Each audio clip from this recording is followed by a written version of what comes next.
نحمده ونصلي على رسوله الكريم اما بعد فاعوذ باللہ من الشیطان الرجیم بسم اللہ الرحمن الرحیم۔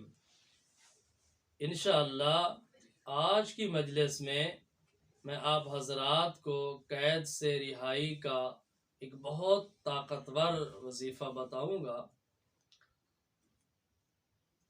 محمد بن اسحاق رحمۃ اللہ علیہ نے نقل فرمایا ہے کہ حضرت مالک اشجعی رضی اللہ تعالیٰ عنہ نبی کریم صلی اللہ علیہ وآلہ وسلم کی خدمت میں حاضر ہوئے اور عرض کیا، یا رسول اللہ صلی اللہ علیہ وسلم، میرے بیٹے عوف دشمن کے ہاتھوں قید ہو چکے ہیں، اس کے لیے دعا فرما۔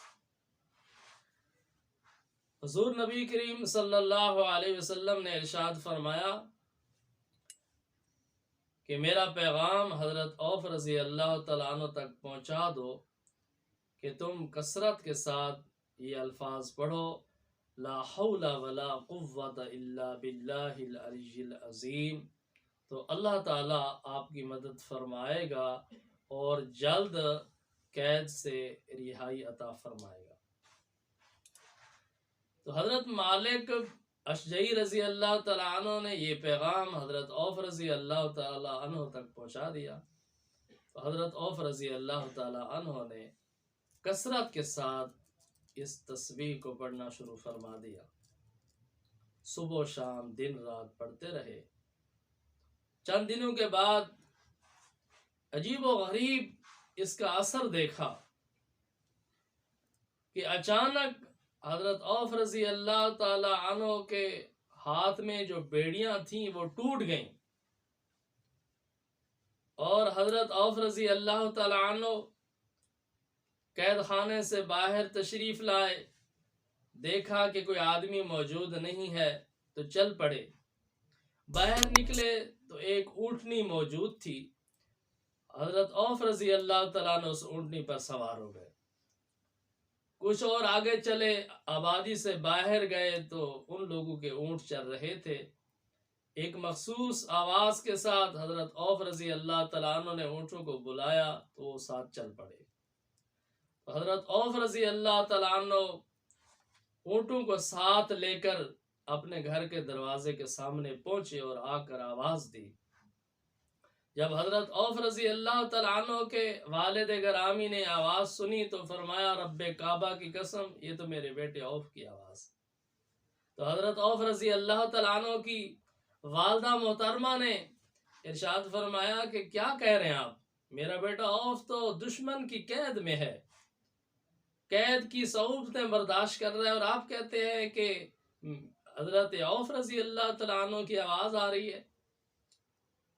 تو حضرت عوف رضی اللہ تعالیٰ عنہ کے والد، والدہ اور ان کے غلام دروازے کی طرف دوڑے۔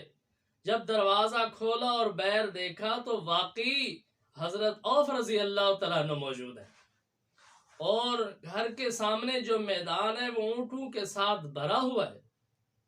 تو حضرت عوف رضی اللہ تعالیٰ عنہ نے یہ سارا واقعہ اپنے والد محترم کو سنایا۔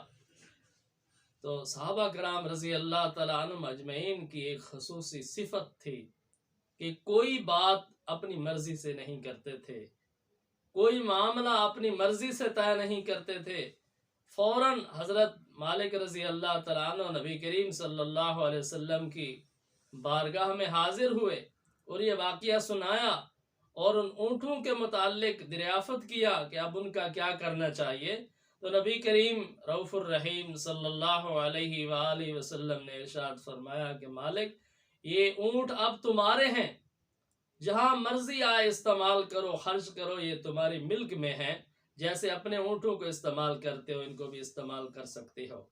اور حضرت مالک رضی اللہ تعالیٰ عنہ فرماتے ہیں کہ جب یہ واقعہ میں نے نبی کریم صلی اللہ علیہ وسلم کو سنایا تو حضور رحمت عالم صلی اللہ علیہ وسلم نے قرآن کریم کی یہ آیت تلاوت فرمائی، فرمایا وَمَن يَتَّقِ اللَّهَ يَجْعَل لَّهُ مَخْرَجًا وَيَرْزُقْهُ مِنْ حَيْثُ لَا يَحْتَسِبُ وَمَن يَتَوَكَّلْ عَلَى اللَّهِ فَهُوَ حَسْبُهُ۔ تو جو آدمی بھی اللہ تعالیٰ پر توکل اور بھروسہ کرتا ہے اور تقوی اختیار کرتا ہے، اللہ تعالیٰ ضرور اس کی نجات کا راستہ نکالتے ہیں۔ تو اللہ تعالیٰ نے ان کلمات کے ذریعے حضرت عوف رضی اللہ تعالیٰ عنہ کو دشمن کی قید سے نجات عطا فرمائی۔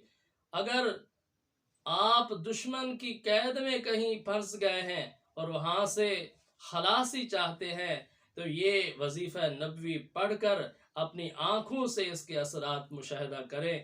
اللہ تعالی ہم کو عمل کی توفیق عطا فرمائے۔ وآخر دعوانا ان الحمد للہ رب العالمین۔